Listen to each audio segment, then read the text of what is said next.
can you respond to the U.S. calling Venezuela an extraordinary national security threat?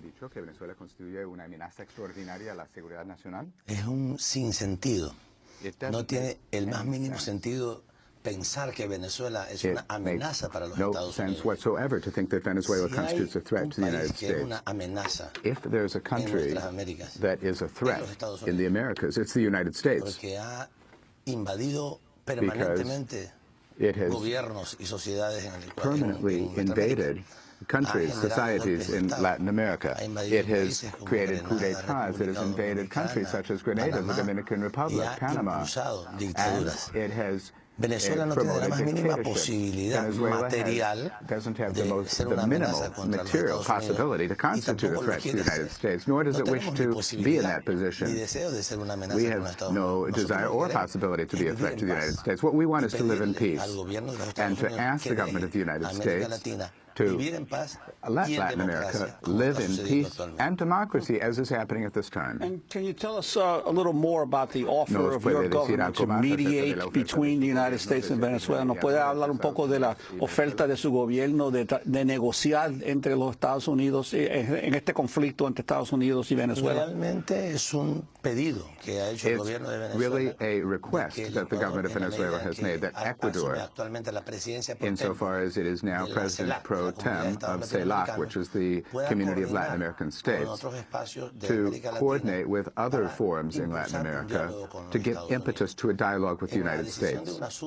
In a decision adopted by the Union of South American Nations last Saturday, which was a hard-hitting decision, or clear decision by the 12 South American countries, we rejected the executive order by the U.S. government, and we asked that it be lifted. But we also called for a dialogue, because we see that the solution is not violence. The solution is to be found in dialogue, and we want to make it perfectly clear that Venezuela is not alone, and that as it is not a threat to the United States, Ecuador is not a threat either, nor is Brazil a threat.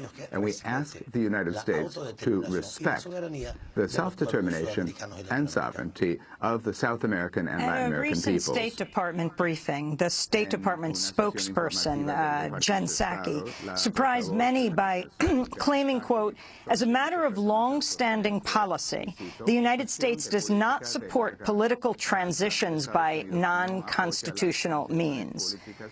Your response?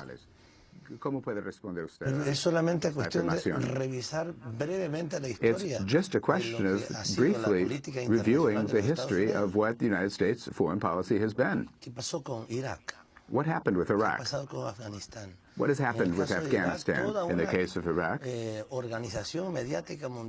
there was a worldwide media show to show that there were weapons of mass destruction. The Bush administration at that time knew that they did not exist. They killed thousands or hundreds of thousands of people.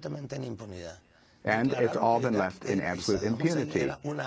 They declared that Iraq constituted a threat to the United States, and after that, they invaded. That is why we are concerned about this definition.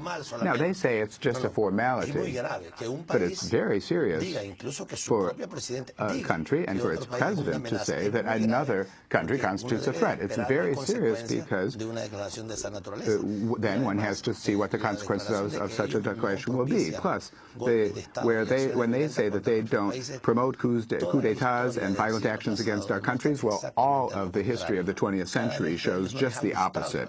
Anytime they've not liked the government, they have tried to figure out how to overthrow it, and they've done it on many occasions. So we regret that we cannot agree with these declarations. At the same time, though, that the United States is being so aggressive toward Venezuela, President Obama announced recently the normalization the beginning of normalization of relations with Cuba. I'm wondering your reaction to that and what the impact has been in Latin America. Nosotros veíamos con mucha alegría esto.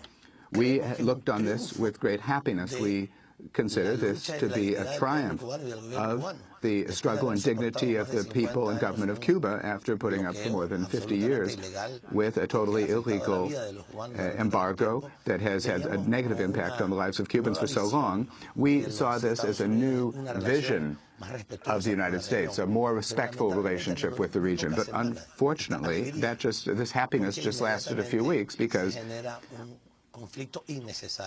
all of a sudden there's an unnecessary conflict which is brought about in a unilateral manner by the government of the United States against Venezuela. We had hoped that the Summit of the Americas, which is coming in just a few days, that's going to be April 10th and 11th in Panama, was going to be, as I put it, the summit of happiness, because the first time in the 20 years of the summits of the Americas that Cuba was going to enter. It was going to no longer be excluded. But we lament that just a few days before that summit, we have to put up with an aggression, because it is clearly an aggression by the government of the United States against our sister Republic of Venezuela. And we call on and urge the government of the United States for us to work out problems in a friendly way through dialogue. And I would hope that before the summit it will be possible to have the two governments, United States and Venezuela, to engage in a dialogue such that the summit not reflect these issues of tension, but rather it should reflect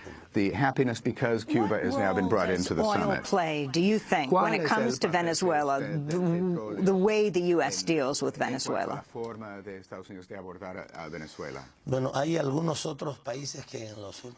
Well, there are some other countries which, in recent times, have been invaded as a result of having control of oil, or because of a concern about controlling oil. We see this in Iraq and in Libya. Let us not forget there's information that is not always as widely disseminated as it could be.